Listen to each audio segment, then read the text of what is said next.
அன்பர்களே வணக்கம். நாம் இன்னைக்கு வீடியோ பதிவில் எதை பற்றி நம்ம பார்க்க போகிறோம் அப்படின்னா, அதாவது கருங்குட்டி சாத்தான் வசியம் எடுக்கக்கூடிய ரகசிய முறையும் அதுக்குண்டான பூஜை முறையும் பற்றி தான் நம்ம இன்னைக்கு வீடியோ பதிவில் முழுமையாக நம்ம பார்க்க போகிறோம்.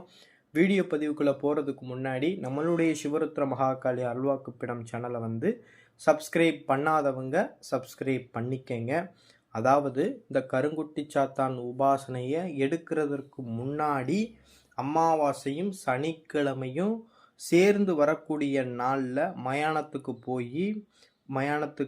போய் ஒரு கூவாத சேவலை வாங்கிட்டு அந்த கூவாத சேவலை மயானத்தில் இருக்கக்கூடிய காளிக்கும் மயானத்தில் இருக்கக்கூடிய துஷ்ட சக்திகளுக்கும் அந்த சேவலை நம்ம பலி கொடுத்தோம் அப்படின்னா பலி கொடுக்கணும். சரிங்களா? எதற்காக நம்ம இந்த கூவாத சேவலை பலி கொடுக்கணும் அப்படின்னு சொல்கிறோம்னா, அதாவது இந்த மாதிரி காளி பெரிய பெரிய உக்கிர தெய்வங்களுடைய உபாசனையை நம்ம எடுக்கும்போது இந்த மாதிரி மயானத்தில் அமாவாசையும் சனிக்கிழமையும் சேர்ந்து வரக்கூடிய நாளில் மயானத்தில் இருக்கக்கூடிய காளிக்கும் துஷ்ட சக்திக்கும் நம்ம இந்த கூவாத சேவலை பலி கொடுத்தோம் அப்படின்னா நினச்ச காரியம் நினச்ச மாதிரி நடக்கும். சரிங்களா?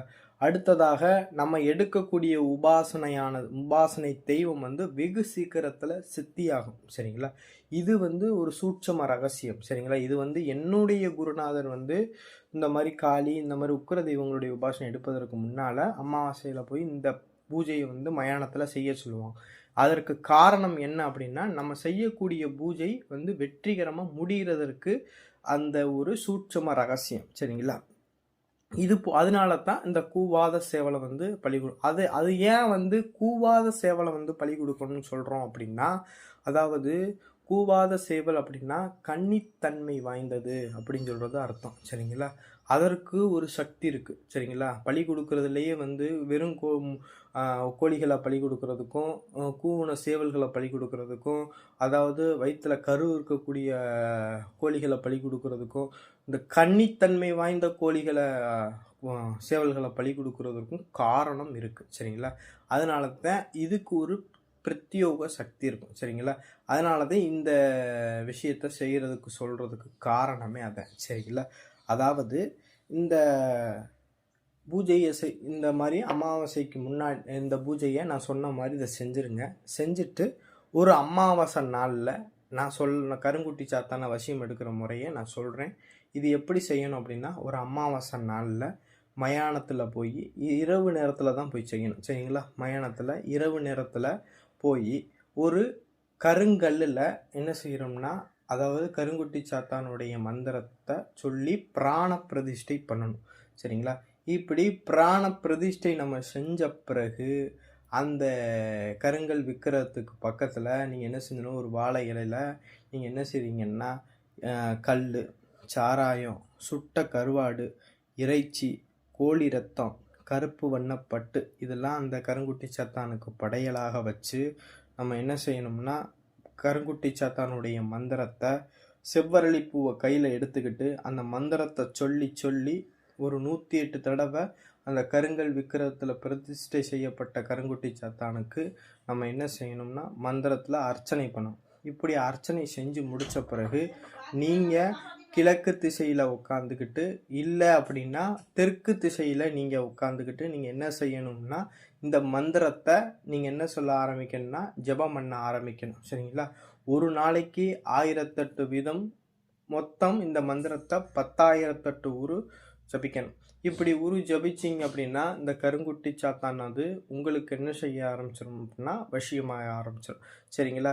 இந்த மாதிரி உங்களுக்கு வசியம் ஆயிருச்சு அப்படின்னா, கருங்குட்டி சாத்தானை நம்ம வசியம் எடுத்துட்டோம் அப்படின்னா மாந்திரிக விஷயங்களில் உங்களை அடிச்சுக்கிற ஆளே கிடையாது. சரிங்களா?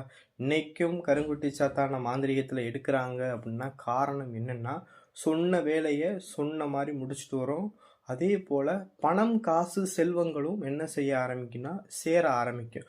உங்களை எந்த நிலையிலையுமே எந்த சூழ்நிலையிலையுமே இந்த பணம் காசு விஷயங்களில் குறைவே இருக்காது. சரிங்களா? மந்திரி விஷயங்களை பொறுத்தளவு, அதுவும் கருங்குட்டி சாத்தான் விஷயத்தை பொறுத்தளவும் செல்வம் கோடி கோடியாக வர ஆரம்பிக்கும். சரிங்களா? நினச்சி பார்க்காத அளவுக்கு வர ஆரம்பிக்கும். சரிங்களா? அதை நம்ம அனுபவிச்சுக்கிற முடியும். சரிங்களா? ஆனால் அந்த காசுகளை வச்சு நம்மளால் என்ன செஞ்சிட முடியாதுன்னா சேர்த்து வைக்க முடியாது. சரிங்களா? என்ன வேணுமோ வாங்கிக்கிற முடியும், அனுபவிச்சுக்கிற முடியும். ஆனால் அந்த காசை வச்சு சேர்த்து வைக்க முடியாது. சரிங்களா? இதுதான் கருங்குட்டி சாத்தானுடைய விஷயம். சரிங்களா? இந்த கருங்குட்டி சாத்தானுடைய விஷயத்தை எடுக்கிறதற்கு முன்னாடி நம்மளுடைய குலதெய்வம் என்ன செய்யணும்னா அனுமதிக்கணும். சரிங்களா? அனுமதி குடுத்தாத்தான் இந்த கருங்குட்டி சாத்தானுடைய விஷயம் வெகு சீக்கிரத்தில் நம்மளுக்கு செத்தியாகும். சரிங்களா? இந்த முறையிலையும் நான் சொல்லியிருக்கிற இந்த முறையிலையும் கருங்குட்டி சாத்தானை என்ன செய்ய முடியும்? வசியம் பண்ண முடியும். 2வது வகை பார்த்தீங்கன்னா, குடுவை முறை இருக்கு. சரிங்களா? அந்த குடுவை முறையில நம்ம குரு மூலியமாக அந்த குடுவைய கருங்குட்டி சாத்தானுடைய குடுவைய நம்ம கட்டி வாங்கும்போது, அந்த குடுவைய நம்ம இருப்பிடத்துல வச்சு நம்ம வணங்கும்போது, இன்னமும் சீக்கிரத்துல என்ன செய்ய ஆரம்பிக்கும்னா, வசியமாக ஆரம்பிக்கும். அது இன்னொரு முறை. சரிங்களா? குருவுடைய முறைப்படி நம்ம அந்த கருங்குட்டி சாத்தான விஷயம் நம்ம எடுக்கும்போது ரொம்ப பவர்ஃபுல்லாக இருக்கும். இதே போல் கருங்குட்டி சாத்தானுடைய விஷயம் எடுக்கணும்னு நீங்கள் நினச்சிங்கன்னா, மாந்திரி விஷயங்கள் எடுத்து பண்ணணும்னு உங்களுக்கு விருப்பம் இருந்துச்சுன்னா, ஸ்க்ரீனில் கொடுத்துருக்கக்கூடிய நம்பருக்கு தொடர்பு கொள்ளுங்கள். கருங்குட்டி சாத்தான் விஷயம் வேணும் அப்படிங்கிறவங்களுக்கு இந்த குடுவை வேணும்னா வாங்கிக்கங்க. அதுக்குண்டான எந்திரங்கள், அதுக்குண்டான பூஜை முறைகள் வேணும்னா நம்மளை தொடர்பு கொண்டு வாங்கிக்கலாம். நன்றி, வணக்கம்.